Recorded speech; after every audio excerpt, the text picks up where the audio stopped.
Today I'm going to show you how to change out the spur or pinion gear for your TRX's two-wheel drive model. This process works for the Rustler, Stampede, and Bandit. It doesn't matter if it's VXL or XL5, they're pretty much identical. So in order to do this, you're going to need some tools. For the VXL models, you're going to need a 1.5, 2, and 2.5 millimeter hex screwdriver, the TRX's 4-way wrench, and a flathead screwdriver. If you happen to have the old XL5 model, then you're also going to need a medium-sized Phillips head screwdriver. And to be showing you how to do this, I'm going to be using my TRX's two-wheel drive. Let's get started. Now, in order for us to get to the gearbox, we're going to go ahead and make things a lot easier by undoing the rear right tire. It's held on with a 4mm nut.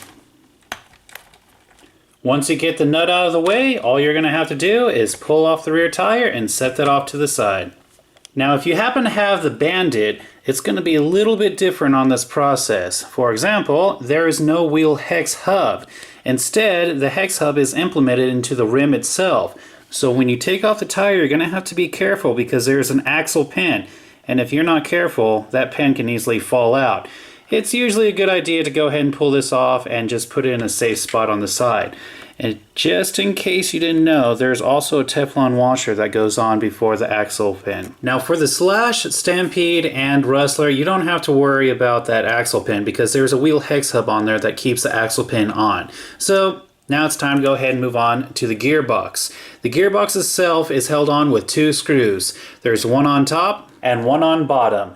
For the XL5, what you're going to be using is a Phillips head screwdriver to undo these screws. However, if you have a VXL, you're going to be using the 2mm hex screwdriver. Once those 2 screws are out of the way, all you have to do is pull off the gear cover and set that off to the side. Now, if your model happens to have the telemetry, there is going to be a wire that's hooked up to the gear cover. Just try to pull the wire out as much as you can and flip it out of the way.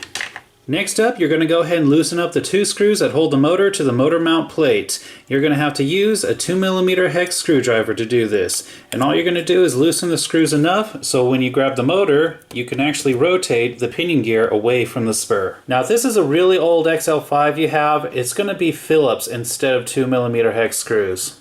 So if this is the first time you've ever seen the inside of a gearbox, let me point out the 3 things you need to know. The small gear is the pinion, the big gear is the spur, and this nut at the end of the spur gear, that is the adjustment nut for the slipper clutch. However, you don't have to worry about that. For now, let's go ahead and focus on changing out the pinion. So in order to take this gear off, you're going to go ahead and rotate it until you find the little grub screw that's on the end. Then you're going to go ahead and use your 1.5mm hex screwdriver and loosen that grub screw up. You're not going to want to be too aggressive with it. Take your time and be steady. You do not want to strip this grub screw. Once it's loose enough, you can easily just slide it off. Alright, now it's time to go ahead and install the new pinion gear. Now you'll notice that there is a flat side to the shaft of the motor. What you're going to do is you're going to face the grub screw right towards that shaft.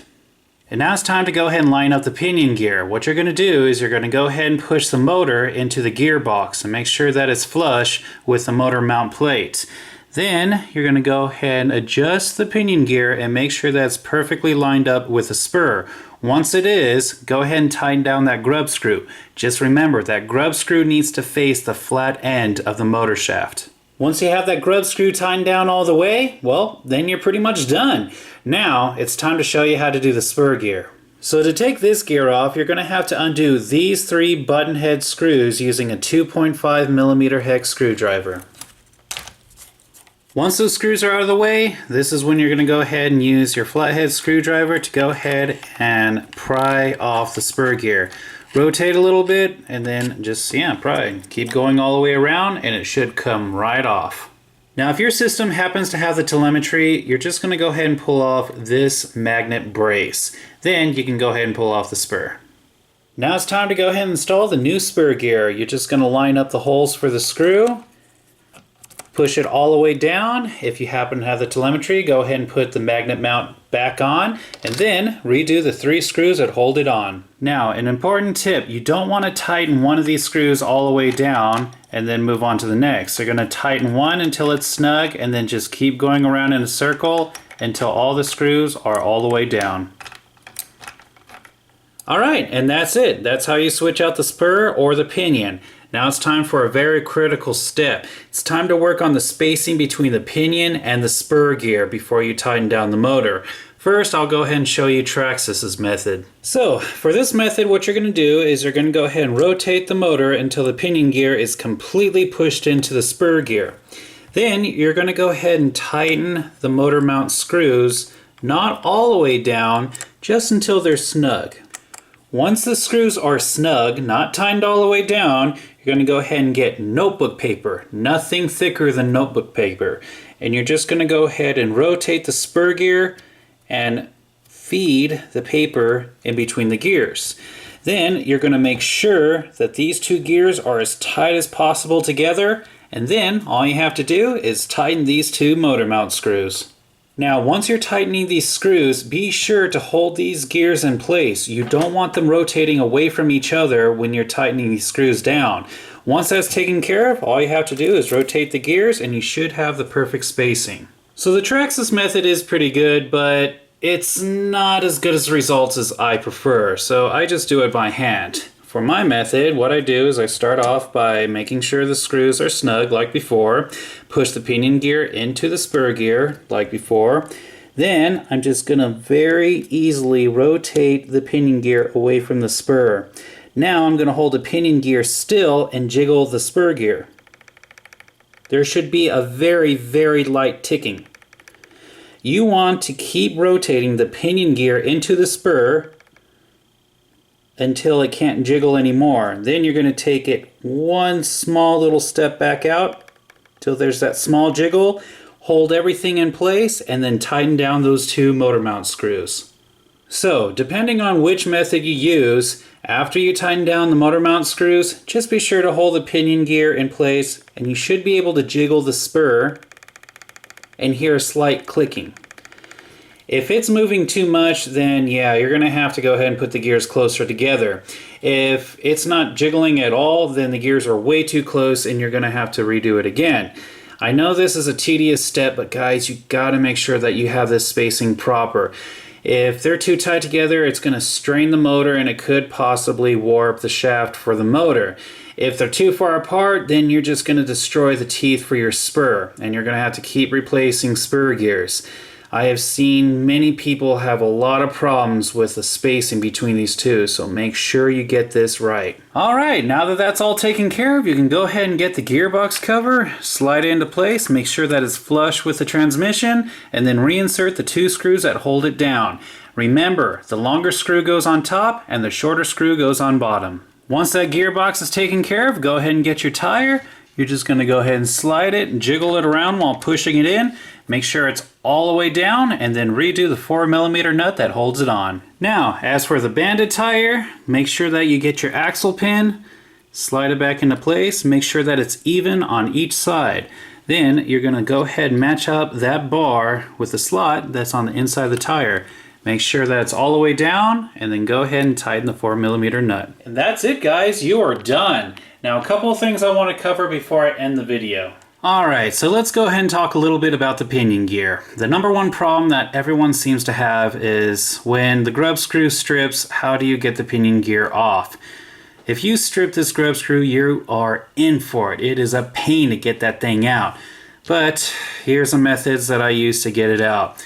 First, I try my Torx head screwdriver. As you can see, it is star-shaped. I got this over at Home Depot for like $5. It comes with numerous different bits, so you can try different sizes. But I get the size that's a little bit bigger than 1.5mm, and then I shove it in there and push down as hard as I can, rotate it to the side, and turn it. And sometimes it grabs on, and I can rotate the grub screw out. That is literally your best option right there.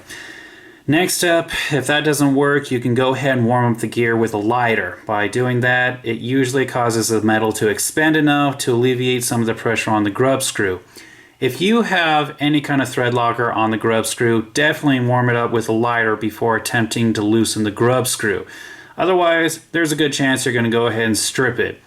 Now, if none of that works, your last option is to drill the grub screw out or cut it out.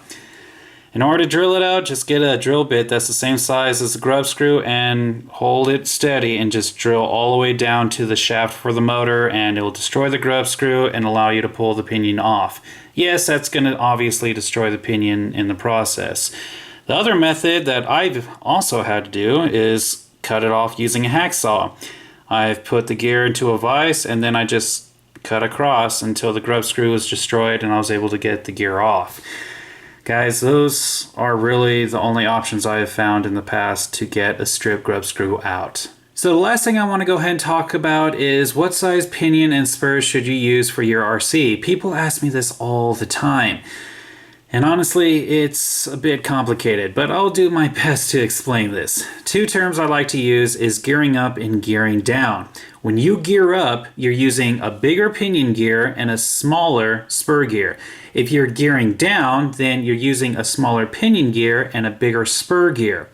What's the difference between the two? Well, when you gear up, you're going to have a higher top speed, but a lower acceleration. If you gear down, you're going to have a higher acceleration, but a lower top speed. Now, the biggest thing that you need to know the difference between these two is that the higher you're geared, the more your motor is going to work, and there's a good chance you're going to overheat the motor or the ESC and you're going to have some big problems in the end. If you gear down, there's a lower chance that you're going to overheat the motor and ESC. Now, depending on if you're using nickel metal hydride or LiPo, I mean, there's so many variables to this. The stronger your system is, like if it's brushless and you're using 3S, you can gear up pretty high. If you're using nickel metal hydride and you're using a brushed motor, you're going to want to gear down. Otherwise, you're just going to overwork and overheat. So it just takes a lot of time with experimenting with what works for your system. If you have really big tires, you're not going to want to gear up too high. Otherwise, it's going to overwork the motor. If you have smaller tires and a light RC, you can gear up pretty high. If your thing is just a tank, you're going to want more acceleration and less top speed. And yeah, you're going to want to be careful and keep an eye on the temperatures of your ESC and motor. Otherwise, you're just going to burn them up. And that's pretty much it, guys. If you have any questions, feel free to ask below. If you have any helpful tips, please list them in the comments below as well. Other than that, I hope this video helped you out.